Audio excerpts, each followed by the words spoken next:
Lexus India currently have the NX, RX and LX SUVs. They have got an ES and LS sedan and a Halo LC coupe here in India. But now the Japanese car maker is weighing an entry-level offering in the form of this, the UX.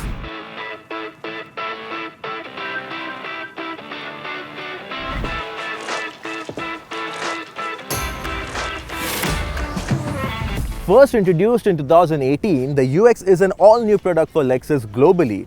It's available in two versions, a hybrid and, as you might have guessed from the green number plate, an all-electric version. It's called the UX 300e and we'll be telling you everything there is to know about it in this video. More importantly, we would love to hear it from you, our dear viewers, whether or not you would consider buying the Lexus UX if it goes on sale in India. Hello and welcome to CarWale. I'm Bilal, and if you haven't yet, do remember to like, share and subscribe to the CarWale channel. And if you like the content that we produce, do consider sharing with your friends and family as well.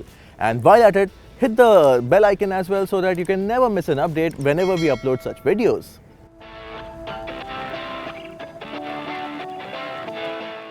Those familiar with Lexus's naming scheme would know that if it has an S in its name, it's a sedan. And if there's an X, it's definitely an SUV. So the US categorizes as the latter, the SUV or the crossover. Now the UX is the smallest crossover in the Lexus's stable, and it is so small that Lexus themselves categorizes it as a hatchback for some markets. The UX was first showcased as a concept back in 2016 and we saw the production version in 2018. What we have here is a very model that took the stage at the 2018 Geneva Motor Show, which is already 4.5 years old. But look at it, and the UX still looks quite futuristic. It might appear big in the pictures, but here in the metal it's still quite compact. Up front, there's this characteristic spindle grille. Now, despite its electric nature, Lexus has kept its instantly recognizable grille rather than just inserting some plastic here. Besides that, these sleek LED headlamps are similar to other modern Lexus, and these little tick marks for the daytime running lights, they definitely look quite good. On the side is where it looks quite attractive and you get the sense of its compactness. It's not a very tall car, and yet it's got these bulging cladding which isn't conventionally designed. In profile, the long bonnet and the raked C-pillar makes it look quite handsome. In fact, the 5-spoke 18-inch alloy wheels appears quite boring in comparison.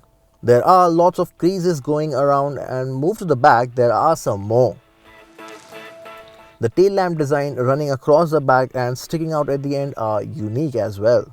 There's a blacked out roof mounted spoiler and a black cladding continues lower down the bumper.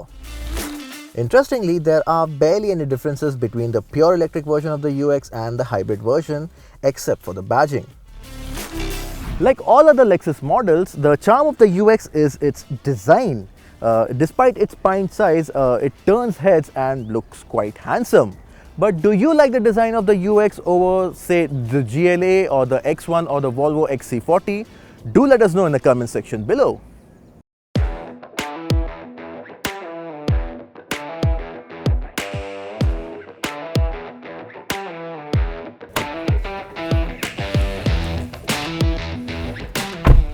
Now, despite being a crossover, getting inside the UX is like getting inside a low-slung sports car.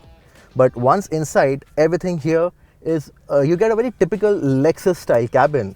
It's not very fancy, but it's not very boring either. It's a bit quirky if you'd like to call it. The quality of the material everywhere, it's top-notch still. In terms of cabin space, it feels tight. There's a combination of blue and black on the sculpted dashboard which carves in, juts out and flows in a very eccentric manner.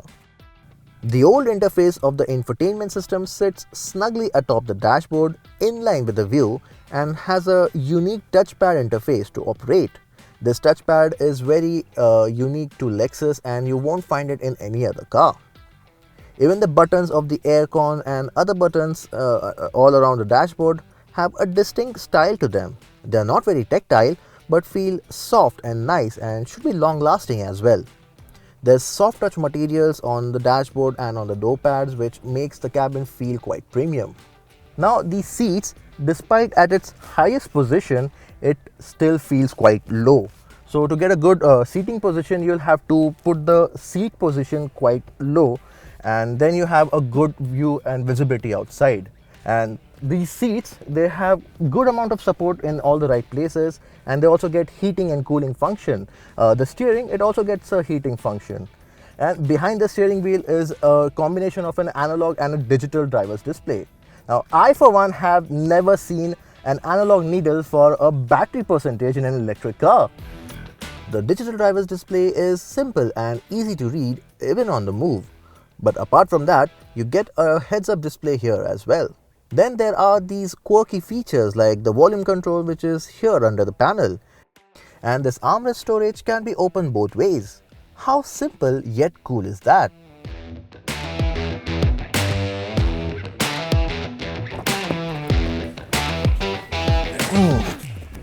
Now, getting inside the second row, getting inside or outside, it's quite cramped, and it's not very graceful either. But once inside, the space here, it's quite limited. Now I'm 5.5, 5.6 if you would call it, and space for me is in limited numbers. But more importantly, this is an electric car. So the battery, it's placed under the floor. So when you're sitting here, you have your knees propped up like this, and it won't be very comfortable for taller passengers. It's not comfortable for me in longer journeys either. But there is headroom here, which is thanks to this scoop roof, and these seats, they have good support here, but it's only fit for two. Rear passengers also get heated seats, but no cooling function here. We wish the sunroof was a panoramic one because it does feel a bit tight in the back seat.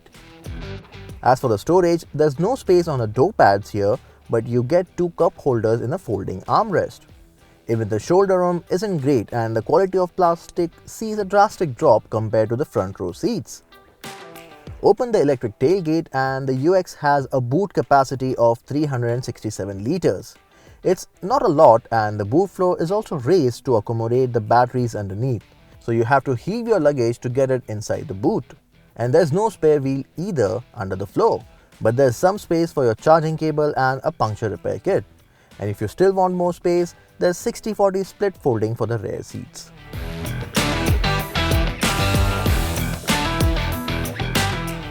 Although it is an entry-level Lexus, the UX is not short on the feature list.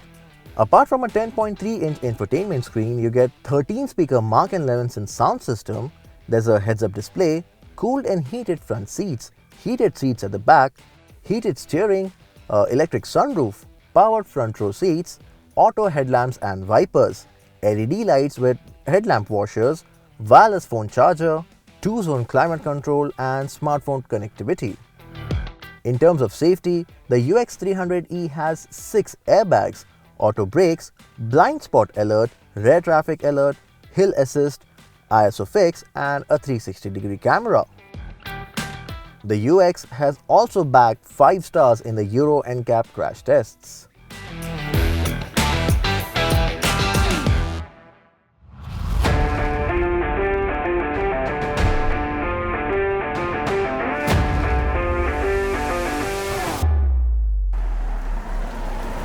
So finally behind the wheel of the UX300E, and it has started raining, but before we tell you the numbers, you would be surprised to know that this is the first ever pure electric Lexus.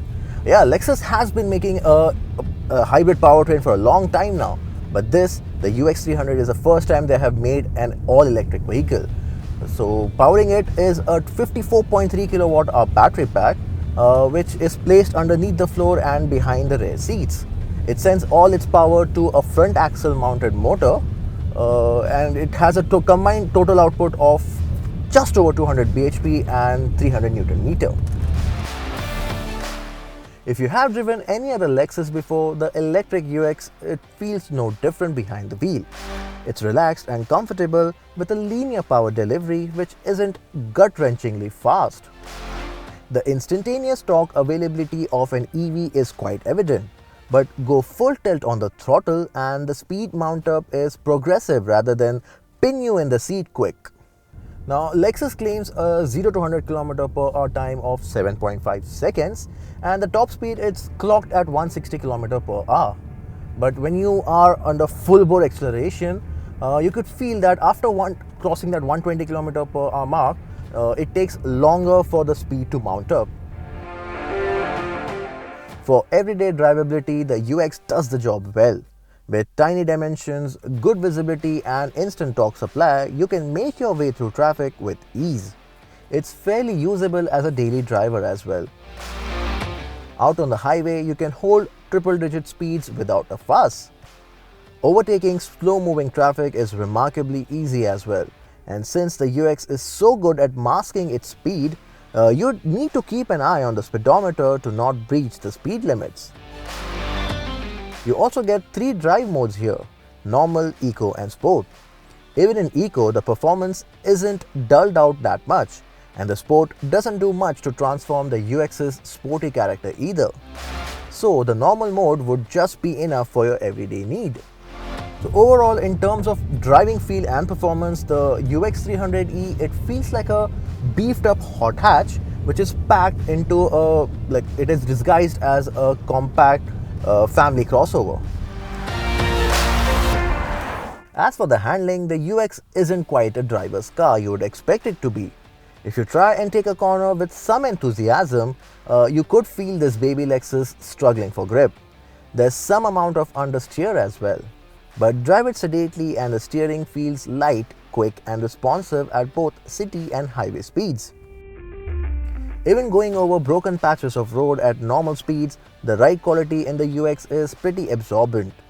You can feel it set up on a softer side, but there's a good amount of body control when going over undulations or corners. It irons out most imperfections without hampering the comfort of the occupants. Even the noise insulation is pretty impressive, but you could hear the tire road noises at times more than anything else inside the cabin.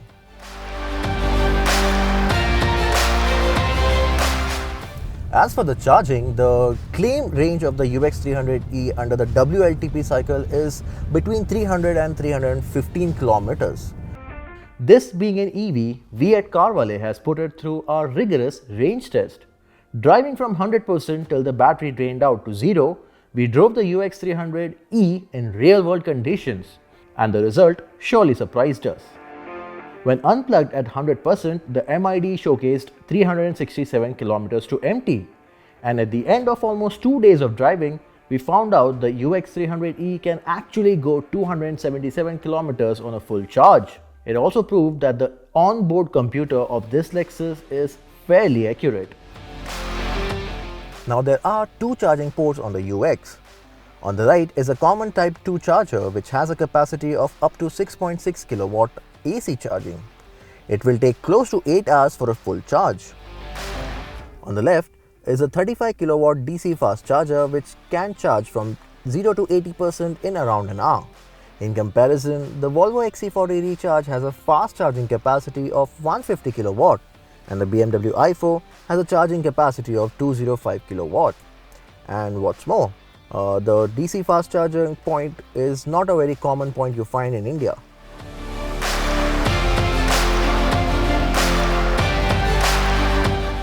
As we have told you earlier, Lexus is still weighing on the idea of introducing the UX in the country. It's not launched yet, but if Lexus does introduce it in India, we expect it to be on the expensive side. At this price, the electric powertrain makes for a viable choice because the UX300E has got good looks and a comfortable package to go with it. If not this, Lexus could simply launch the hybrid version of the UX at a fairly competitive price to take on the likes of the BMW X1, the Mercedes-Benz GLA or the Volvo XC40. Now that we have told you everything there is to know about the all-new UX, it's up to you to tell us whether or not you would consider buying the UX over its rivals. Should Lexus launch it in India, and if they should, at what price? So head down to the comment section below right now and tell us your opinion, and we'll be definitely waiting for it. That's all for today. Until next time.